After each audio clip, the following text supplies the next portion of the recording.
Hey guys, it's Cameron here with Emerson Property Management, formerly Emerson House Buyers. And every week I bring you tools, tactics, strategies, lessons I've learned, things that helped me build up a sizable rental portfolio in about 2 years and manage now. Okay guys, I want to talk about attaining millionaire status. Now, I've come to learn, and I'm sure most of you, if you haven't, will. I had a very poor mindset to begin with that I just wanted to be rich, didn't really care about anything else. I'd work 100-hour weeks if that's what it took to be rich. Slowly, you'll figure out once you start getting money that really that doesn't matter. It's a lot about health, family, and relationships. Health, family, friends, relationships. But one thing to set a realistic goal, or at least set a realistic expectation, is a lot of people say, I want to be a millionaire by 30. Well, one thing that really helped me get my mind around that, and don't get me wrong, guys, everybody should make money. It is one of those things that you don't want to only strive for, because when that's what it is, that's all you think about. When that's what you're trying to achieve, that's all you think about. But once you have it, you'll be able to open your eyes and see everything else. And it allows you to do things. I mean,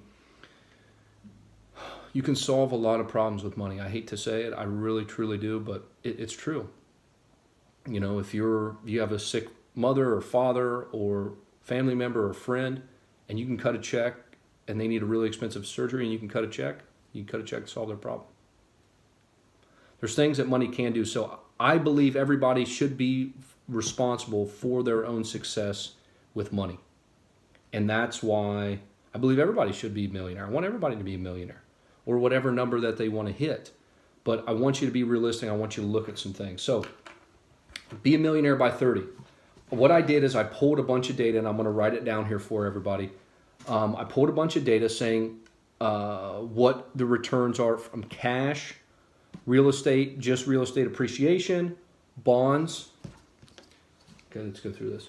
Cash, real estate, just the appreciation on real estate, bonds, real estate appreciation and rents all combined, and then the S&P, which really should be the total. It's going to be the total stock market. I'm going to put the S&P though, just because it's technically not right, but it's easier to put S&P than the total stock market. Okay, these are the parameters, guys. At 18 years old, you start out with $1,000. Now, some of you might say, how can I start at 18 with $1,000? Or, Jesus, only $1,000 at 18? I have more than that. I saved up birthday money and blah, blah, blah, and I have more than that. So I'm just going to use $1,000. You guys can adjust these figures, but I just want to give you guys a decent idea. So over basically 100 years, 1915 to 2014, and I'm going to put the links to all the sources below this video and whatever they call it, the notes or whatever. I'm going to put all the links to this so you guys can go and read the articles and see where I got all this information from. But I compiled it from a couple different sources. So cash returned negative 3.2%. And that is basically inflation. So if you had your money sitting in the bank, or not even the bank, in your mattress, earning no interest, you would lose 3.2% on average every year. Real estate appreciation, basically 0.25%,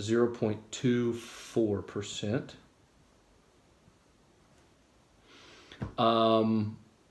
Bonds, and this is all inflation adjusted, guys. So these are real returns, which basically is a fancy way of saying, you know, inflation's 3.2%. So if you make 3.2%, your real return is zero. Right? You hear me? Your money's not buying you anything more and above what the normal inflation is. Right? So said differently, in 1915, if you had $1,000 and you didn't beat inflation, if you only made 3.2%, in 2014, that $1,000 would buy you the same in 1914 as it would in 2014. Or 1915 would buy you the same as it does in 2014, right? With inflation, which is just the cost of goods gone up, your money's rising at the same rate. So over time, you're not growing your money because everything else is getting more expensive as well, right? So that's the real return. So this is actually a real increase.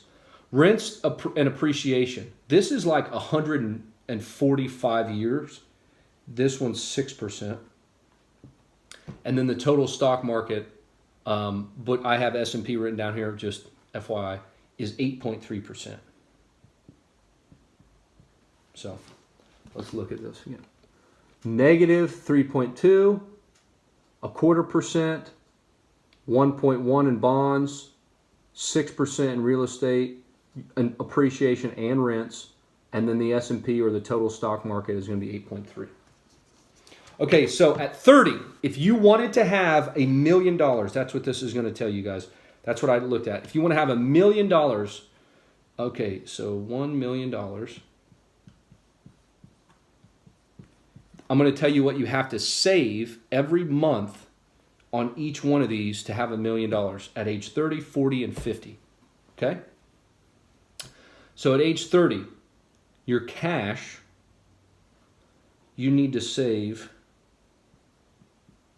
I'm not going to make the dollar signs, guys, because it's going to take up too much space. I got to save my space here. Cash is going to be $6,938. Real estate appreciation, just the appreciation, is going to be $47.25. Bonds,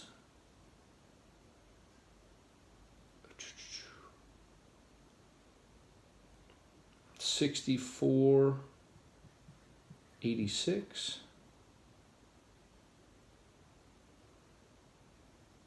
Oh, that's 60. Real estate and appreciation, real estate rents and appreciation. Oh yeah, there we go. Look, guys, I've already screwed up. Too many numbers on here. Stay with me, guys. Trust me, this is worth it. You might want to fast forward, but this will be worth it. I guarantee you that. 68.38. Rents and appreciation 47.25. And the stock market 4034. Okay, so I'm going to talk you through these numbers.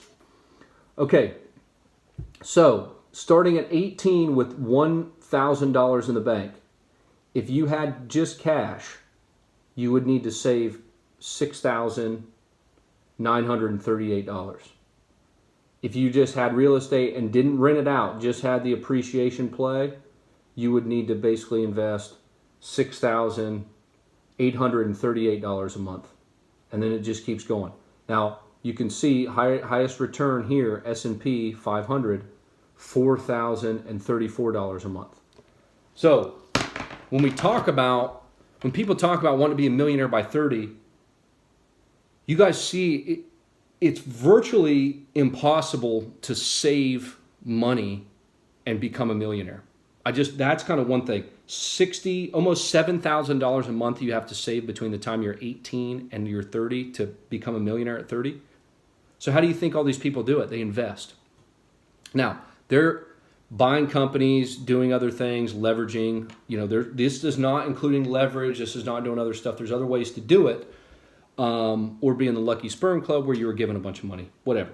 But you can see it is an extremely unattainable task to become a millionaire at 30 if you're starting out with nothing. And guys, this also is including student loans and what have you. So I understand that. But I just want to look at pure investing side.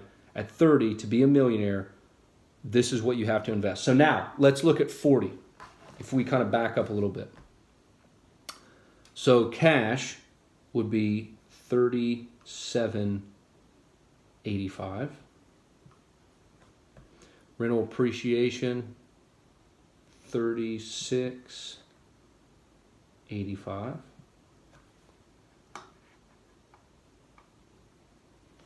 Whoa.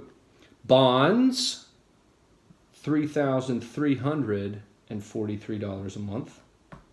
Real estate rents and appreciation. Again, guys, you can see the big difference between the appreciation, right? The rents and appreciation versus just appreciation. It's insane. And this really adds up over time. So here are the numbers at 40. So again, if you were saving cash, you'd have to save $3,785 a month. Again, this is why I encourage so much investing.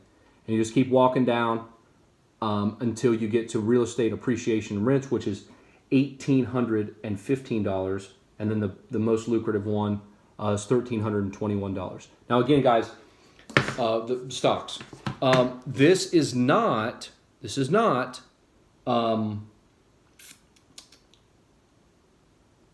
assuming that you put in any more money. You know, you get raises and what have you. This is just straight. If I start at 18 and I end at 30, or if I want $1 million at 30, 40, and 50, what do I invest every month? And here's 50. So we just did 50. Cash, $2,605. Real estate, just appreciation, $2,503. Bonds, $2,169. Rents and appreciation, $854. And stocks, $517. So guys, cash to have $1 million at 50, starting at 18 years old with $1,000, you got to invest over $2,600 to get there. But if you look down at these two lucrative boys, real estate appreciation and rents is $854 a month, and stocks is $517 a month.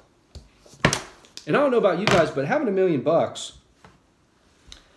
is, I mean, to me, that's pretty damn good. You can live, I mean, today's interest rates and what have you, but if you had $1 million in real estate and made 10% of your portfolio, that's $100,000 a year.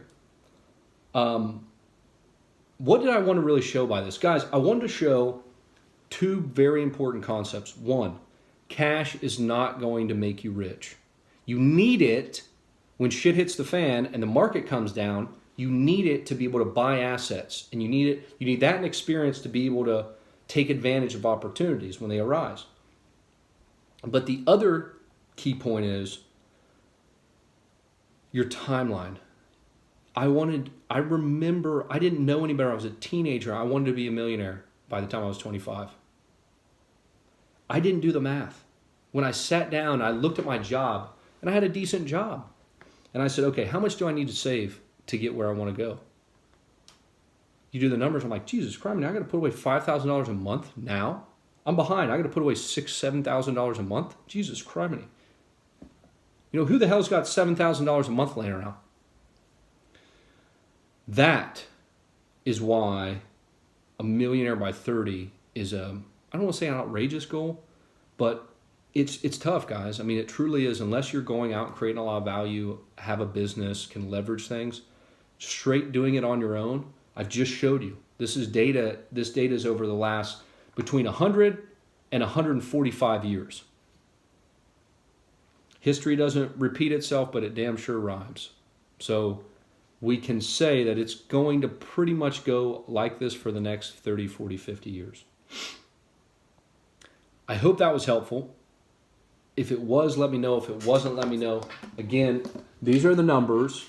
I'm going to post these, I'm going to put all the links underneath the notes section on this video, so you guys will be able to see it and look at the resources. If you don't believe me, I had to pull them from a couple different places because I want to make sure they're accurate. Yeah. I hope you guys, hope that was helpful. If it was, let me know. If it wasn't, let me know. And again, set some attainable goals, set some realistic goals, and you cannot be in cash. You have to have some cash, but you cannot save your way to being rich. You need to invest. Thanks, guys.